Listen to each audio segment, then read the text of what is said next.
Chapter 5. Oh my God! Allison stood slack-jawed in the middle of her driveway. Ben leaned over to get a better look at her out the passenger side window. The movement of a curtain caught his eye, just as he was about to say something smart. Allison's father stood in the living room window, immaculately dressed in the type of conservative business suit he always wore. Ben had never seen him wear anything different. He wondered if the man slept in a suit as well. It was hard to imagine him in something as casual as pajamas, and impossible to believe that he would sleep in his skivvies. Mr. Cross gave a smoldering glare that sent chills up his spine. "Just get in," Ben said impatiently. Once his passenger had boarded and they were a block away, he felt free to resume his jovial mood. "When you said you were going to pick me up for school, I thought maybe you had your parents' car or something."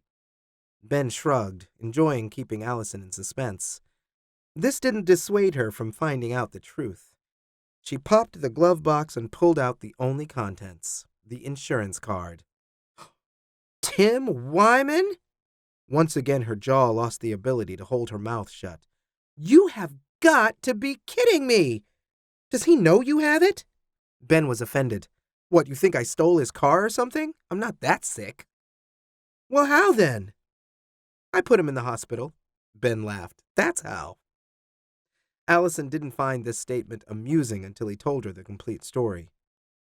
"That's the most depraved thing I've ever heard," she said once he had finished. "You realize that you need help." "Say what you like," Ben said as he waved a hand dismissively. "My methods get results. If things aren't going so hot with Ronnie, cripple him. Guys are crazy about it. Trust me." "So what's next?" Allison asked as she reached over to gently take the wheel. She turned it slightly, just enough to stop the car from barreling into a trash can on the side of the road. "Oh, thanks. Next is complicated. I'm supposed to pick him up, which I figured I could do during lunch, but I don't really want to come back afterwards." Ben pulled into the school parking lot and swung into the nearest empty spot. He killed the engine and turned to his best friend. "I need you to cover for me in choir. Say I started hurling during lunch or something." "Will do." "I don't know what to do about the other classes. I guess my parents will be getting a call tonight." Allison shook her head. "You should be fine. Have you ever noticed that they only take attendance in second period?" He hadn't, but now that she mentioned it, that's how it always had been. The first week of school, every teacher did a roll call, but after that, only his English teacher still did so. "The office would go mad trying to compare every attendance record," Allison continued, "so they just go by the one from second period. Mindy Scott was an office assistant last year and told me how it works." "So as long as I'm there during English, I can skip the rest?" "Awesome!" "Well, within reason. If you don't show up for a week, a teacher will probably ask the office if you keeled over or something." This was still good news and made his future plans much easier to execute. "Can you find a ride home?" Ben asked as he unbuckled his seatbelt and stepped out of the car. "I'm sure Ronnie wouldn't mind bringing me," Allison said with a smile. "Yeah, well, just make sure he's out of the house before your dad gets back." "Like you need to tell me that." Ben was resiliently happy during his morning classes. In PE, a baseball hit him in the shoulder, giving him good cause to swear loudly and be sent on another jog around the school. He felt twice as daring as usual and made sure to stand out of sight until he heard the coach call everyone back in. English was pleasant, and the usual teacher was back in Spanish class. When Ben was called to the front for an exercise, a number of students made sure to try their new word, but mariposa failed to cause a reaction in the teacher. Maybe the substitute hadn't given them the right word, or maybe Mrs. Vega chose not to hear. Ben didn't know how aware the teachers were of his sexuality, but surely the faculty gossiped just as much as the students did. The name-calling irritated him, but he was so close to escaping school for the day that he tried not to dwell on it. When lunch break finally came, he had a hurried meal with Allison, his stomach bubbling with nervousness the whole time. Then he made a break for it. Ben had never skipped school before, at least not like this. He had previously feigned illnesses and had his mom call it in. Who hadn't? But this was different. He had imagined running into teachers or security guards on the way to the car and had a selection of excuses prepared. His best was to claim that he had forgotten some books in his car. That seemed reasonable enough. Once he was in the car, he would simply drive away, or maybe he would retreat and try again between classes. As it was, he had nothing to worry about. There were plenty of seniors who worked jobs the second half of the day, so he wasn't alone in his excursion across the parking lot. He made it to the 3000 GT, cautiously pulled out of the parking lot, and then went the exact speed limit all the way to the hospital. No sense in getting pulled over at this point in the game. Ben entered through the emergency entrance, which was impractical in retrospect since it was no longer an emergency. A different receptionist, one even less friendly than the night before, gave him a vague idea of which direction he should head. He wandered the hospital halls for what felt like an eternity, wrinkling his nose at the sterile smell and trying not to stare at patients through the doors. After asking twice more and traveling 2 floors up, he finally reached Tim's room. The victim of his affections was stretched out on the bed, an ivory-white cast now covering his foot and lower leg. Currently, an attractive young nurse was taking Tim's blood pressure. At least that's what she was supposed to be doing. The cuff was still on his arm, but so was her hand as she giggled at something Tim had just said. She sat down on the edge of the bed just as Ben cleared his throat, causing her to jump back up again. "Benjamin!" Tim exclaimed happily. "And here I thought you had stolen my car and hightailed it to Mexico." "That's the plan," Ben smiled. "But I thought I'd bring you along. We're checking out," he said to the nurse. "I'll let the doctor know," the nurse said as she left. "Feeling better?" Ben suddenly wished he had brought flowers or a teddy bear or something. Wasn't that what you were supposed to do in such situations? "A little, yeah. Did you call my parents?" "No. Yes. Sorry, yes." Ben backtracked once Dr. Baker's shadow filled the doorway.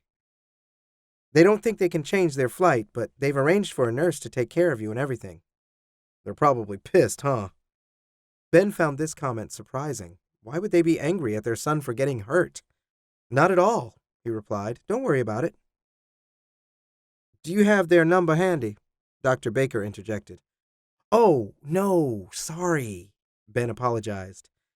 He had been prepared for this question. "I totally forgot it." "Well, as long as they were informed," the doctor said meaningfully. Ben gave him his best innocent doe-eyed look and nodded. This seemed to satisfy the doctor, who began scribbling on his clipboard. The nurse returned and began to help Tim dress. While she was doing this, Dr. Baker gave Ben some papers and went over instructions that were to be given to the in-home nurse. Ben tried to keep up and nod when appropriate, hoping to get through it as quickly as possible since the doctor was standing in his line of vision. By the time the droning had ended, Tim was dressed. The doctor and nurse helped Tim into a wheelchair and gave him over to Ben. He couldn't help but be reminded of when they adopted Wilford. Ben's family had visited the animal shelter and picked him out from among his littermates. Then there was a grueling waiting period of 1 week, during which the dog received his shots and was neutered before Wilford could be picked up. When they finally handed Ben the leash, he had felt proud, excited, even nervous. But mostly the experience had made him happy, much like he was feeling now. He hoped that Tim would feel the same once he caught wind of his plan. "So no nurse?" "No nurse," Ben repeated. The expression on Tim's face was hard to read. He looked concerned, or maybe just confused. He leaned back on the peach living room couch and raised an eyebrow. "And you never called my parents? They have no idea I was in the hospital overnight?" Ben started having second thoughts. What sort of monster intentionally kept parents in the dark about their son being injured? "They have no idea," he admitted. The worry scattered from Tim's face as a broad smile appeared. "Thanks, man. That was really cool of you." Ben breathed out in relief. "I'm glad you think so. I was worried that I'd done the wrong thing." "No, they would have been pissed." "Really?" "Really. A couple of years ago I came down with the flu the day before they were flying to Japan. It totally messed with their plans. They had to reschedule everything. Missed out on some group tour thing. I don't know." Tim scratched at the skin near his cast. They were so pissy the whole week after that, I wished they hadn't bothered staying. I'm a mistake, he continued. My parents are pretty cool and all, but it's obvious that it was never in their plans to have kids. I'm an only child, and my parents have done everything in their power to keep going with the lifestyle they had before me. Ben wasn't sure what to say to this. His own parents were always supportive, loving. In a way, he wished he had some dirt to dish on them so he could commiserate, but there wasn't a single bad memory that sprang to mind. So you have 2 weeks to survive without them, Ben said, guiding the conversation where he wanted it to go. I'll help you, of course. That's why I didn't think we needed a nurse. I can come by a couple of times a day to cook, clean up, that sort of stuff. You can cook? Sure, Ben lied. As much as he'd been stretching the truth in the past couple of days, it was practically instinctual. That's good, because I'm hungry. Well, let's get you set up comfortable here, and then I'll whip something up. Not here, Tim insisted. I hate this room. With the assistance of his crutches, he stood and swung his way toward the back of the house, Ben following. He led them through the dining room, across a large open kitchen and down a hall that ended in a dimly lit room. The den, as Tim introduced it, was his father's stronghold. His mother was in charge of the rest of the house, but here his father had full reign. He decorated the room in typical masculine style. A big-screen TV dominated one wall, with massive boxy speakers to each side. A number of bookshelves held everything but books, namely sports memorabilia, business awards, and an impressive video collection. Bar signs and beer advertisements hung on the ebony wood-paneled walls that complemented the equally dark carpet. This, combined with the shuttered windows, kept the room cool and comfortable. I figure this is a good place to make camp, Tim said as he headed toward a brown leather couch. There's even a fridge to keep drinks in. Ben turned and found a wet bar in the corner. The unit was basically just a sink, shelves for glasses, and one of those tiny refrigerators that he always associated with college dorms. So what all do we need then? Blankets and pillows, obviously. In one of the hall closets, Tim said. I want my pillow from upstairs. And some real clothes. Throw something in the oven, too, will you? Right, Ben managed to say just before the TV blared into life. His patient had certainly taken to the idea of him playing nurse. Ben realized with some delight that he now had free rein over the house. With Tim settled in, he was now free to explore. He had been tempted to last night when he dropped the car off. He figured arriving home in a shiny new sports car would be beyond suspicious, so Ben had returned it to Tim's driveway. As he had done so, the keys in his pocket had been a major temptation, but the idea had felt too creepy. Now he was free to look around anyway. He started with the kitchen. The refrigerator was well stocked with frozen entrees, which meant cooking wouldn't be too hard. He chose 2 pizzas and fiddled with the oven for a while before he got it running. Once that was finished, he went upstairs and located Tim's bedroom. Ben entered and felt strangely intoxicated for a moment. The whole room smelled exactly like Tim, as if someone had bottled up his essence and sprayed generous puffs of teenage boy into the air. Being there felt so personal. In a way, everything present was an extension of Tim, representative of what he liked and the place where his private life took place. Adults had an entire house and maybe an office or workspace to spread their existence over. For their kids, personal life was contained to just one room. In this small space, Tim lived, slept, talked on the phone, watched TV, jacked off, and did whatever else he wanted to do. Ben sat on the king-sized bed and looked around. Music and baseball posters covered most of the walls. He found all sports boring, but at least some of these featured pretty hot athletes. The only exception to the generic posters was an abstract painting, a collection of cool colors that might be depicting an ocean or waves. He stared at it for a while, wondering why it had been included. Did Tim choose it, or was it his mother's idea?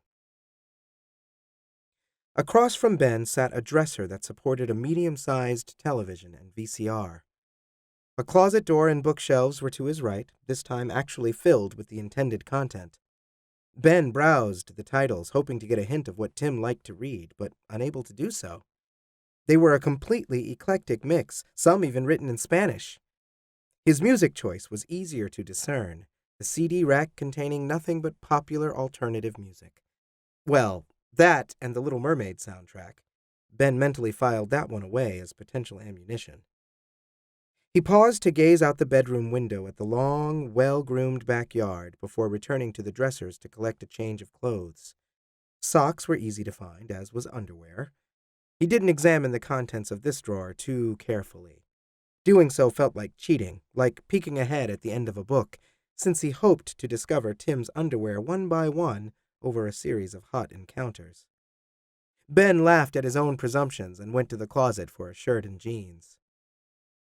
He brought these items and the pillows back downstairs to his patient. The pizza was soon done afterwards and served. They ate together while flipping back and forth between MTV and VH1 to avoid commercials, laughing at most of the videos, but genuinely enjoying a handful. There were quite a few songs that Ben wanted to sing along to, but for the first time in his life, he was feeling too shy to perform. Finally, the Fugees' new version of Killing Me Softly came on, which was too perfect of an opportunity to show off. Ben gave it all he had, belting it out along with the lead vocals and almost putting Lauryn Hill's voice to shame. Tim sat straight up, his eyes wide in amazement. He clapped and raved when the song was over and spent the next hour trying to get Ben to sing along to some of the other videos. A few, like Beck, were a hopeless cause, but for some of them, Ben was able to comply. After a while, Tim switched off the TV. "So, what's it like being gay?" he asked, catching Ben off guard. "Like anything else, I guess," Ben answered. "What's it like to be whatever you are?" "Straight," Tim assured him.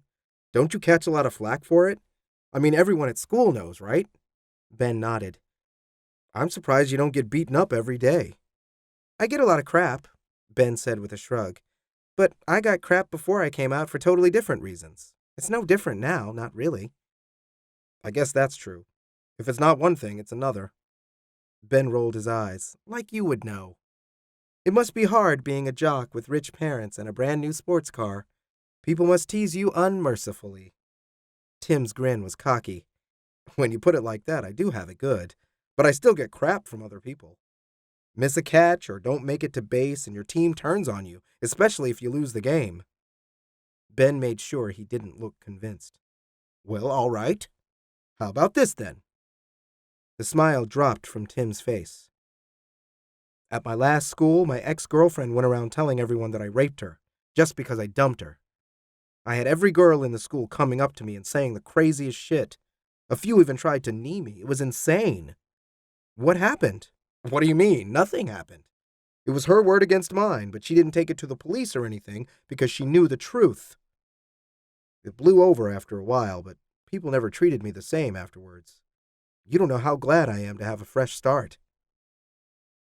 "The idea sounds appealing," Ben admitted. "Would you still come out? If you moved to the other side of the country where no one knew, would you come out again?" "Yeah," Ben answered immediately. "Are you kidding me? What would I do otherwise? Pretend I'm into girls and start sleeping with them?" Tim only shrugged in response. "I'd definitely come out again. It's the only chance I have at meeting someone else who's gay. It pays to advertise. That's the theory, at least." "No luck in the romance department?" Tim asked with an amused expression. "Not really. Not love, at least." A garish cuckoo clock came to life, the little bird popping out and returning to its little home 7 times. Jesus, I should get home. Ben hurried to leave, pulling a shoe onto the wrong foot before realizing it and reaching for the other. "Are you going to be all right? There's drinks and stuff in the fridge and leftover pizza on the counter. Should I bring it in?" "No, I can manage." "I thought I'd come by in the morning to make breakfast and check on you, and then again in the afternoon?" Ben didn't mean to phrase it as a question. He wanted to say it like it was the obvious thing to do. "Yeah?" Tim answered with his own inquiry. "You do that for me?" "That and a hell of a lot more." The words were out of his mouth before his brain could stop them. The only damage control he could do was a nervous little laugh, which probably made him sound twice as crazy. So see you tomorrow then," he said before he made a mad dash for the door. The pancakes were the right shape, round and flat. They were also spongy like they should be. Only the color was off. The first few out of the pan were an albino version of the normal brown variety. The next three were almost black. Ben had no idea what he had done wrong. He had read and reread the simple instructions in his mom's Betty Crocker cookbook 3 or 4 times, and had even written down the basics, but these didn't look right at all. He shoveled the last pancake onto the plate with the others and poured a generous amount of syrup over them to conceal their inadequacies. If Tim noticed that they weren't quite right, he didn't let on. It may have helped that he had taken a painkiller when Ben had shown up half an hour ago. His eyes had a certain glazed look about them when Ben presented his creation. Within 5 minutes, the entire plate had been cleared and licked clean. A guy could get used to this, Tim said appreciatively as Ben carried the plate back to the kitchen. Next up was Tim's request for a bath. This idea had already been the subject of more than one of Ben's fantasies the last few days. In them he had to assist his poor, helpless invalid out of his clothing, place him in the bathtub, and sponge clean every delicious nook and cranny of his body. This, of course, would lead to an involuntary physical reaction on Tim's part, one so intense that he'd beg Ben for relief. The reality wasn't anywhere near as exciting. Ben was asked to run the bath before he left for school, Tim insisting that he could manage the rest on his own. If this was true, then it was also clear that Tim could have turned the faucet on by himself. But Ben let it slide. The more indispensable he became, the better. As the tub filled and the bubble bath frothed, Ben thought of how he was supposed to be in PE this very moment. He felt deliriously happy about missing it, but he still had to make it back to school in time for roll call in English class. Even though he had awakened early to have extra time, he already needed to leave if he wanted to make it.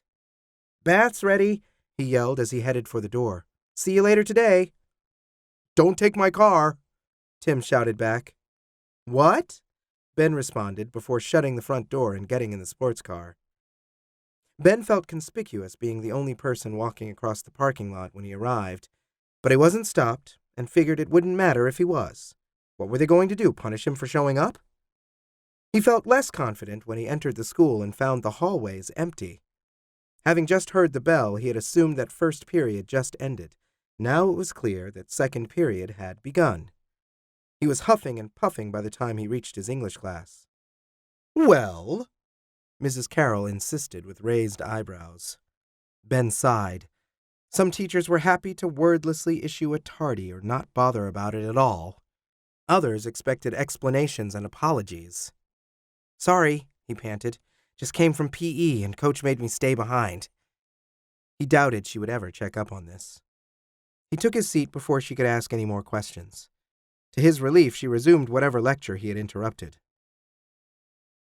"Lose track of time loitering in the showers," whispered a snide voice from next to him. Ben looked over to the sneering, freckled face of Daniel Wigmore. He didn't know how it was possible, but Daniel had ended up sitting next to Ben in at least one class every year, much to his chagrin. He had become something of a ginger-headed nemesis. Daniel was one of those students who took scholastic competition very seriously. He was always sure to flash his homework when he got A's, which was always, and would speed through tests and slam his pencil down, surveying the class with a smug expression. "Or did Coach ask you to stay behind and blow him?" Daniel pressed. "Keep your fantasies to yourself, faggot." That wiped the grin off Daniel's face. People never expected Ben to use a word like that. It was twice as effective coming from a gay guy, and more worrying, too, thanks to the whole takes one to know one philosophy. Daniel turned his attention back to his obsession with perfect grades and left Ben to mentally plan when he would skip school again. Technically, he could leave after this class, but he knew it would probably be a bad idea. Third period Spanish didn't help his resolve any. There was a test that he had forgotten to study for that he had surely failed, along with a few more snickering uses of the word mariposa whispered in his direction. By lunch, he was anxious to go and told Allison as much. "Forget it," she said vehemently.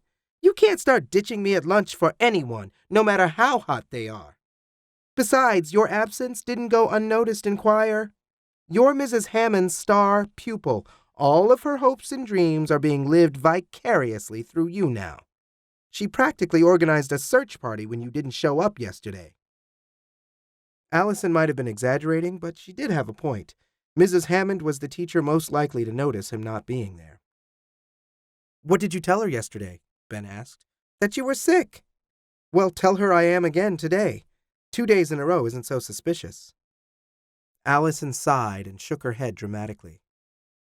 "So, what's going on that you're so excited about? Is Tim less straight than we initially suspected?" "No, he's straight all right, but—" Ben grasped for words, but failed to find any that suited him. "I don't know.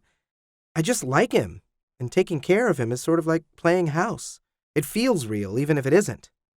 "So, in other words, you're deluding yourself." "Maybe, but better an imaginary romance than none at all." "I guess," Allison conceded. "I'm just worried that you're headed for a broken heart." Ben replied noncommittally. "What's up with your heart lately?" "You mean with Ronnie?" A sly smile crossed her face. "Things are going good. Very good. He has my class schedule memorized and keeps escorting me to each one. We still haven't been on a proper date, though. Speaking of which, you and I are going to the movies on Saturday." "We are?" Ben hadn't considered it, but this weekend he would finally be free to spend the entire day and night with Tim. He didn't want to brush Allison off for any reason, even his latest infatuation, but it might be the only opportunity to spend an extended amount of time with him. "We are," Allison confirmed. "At least that's what I'm telling my dad. I need you to cover for me so Ronnie and I can go out. You'll do that, won't you?" "Yes." Ben breathed a sigh of relief. "That's perfect, actually. I'll be over at Tim's until late, so my parents will think I'm out with you. If your dad calls, then my parents will back up the story." Allison took a final bite of her sandwich and chewed thoughtfully before tossing the remaining crusts into the brown paper bag. "Who knows?" she said with a wicked grin. "Maybe we'll both be getting laid this weekend."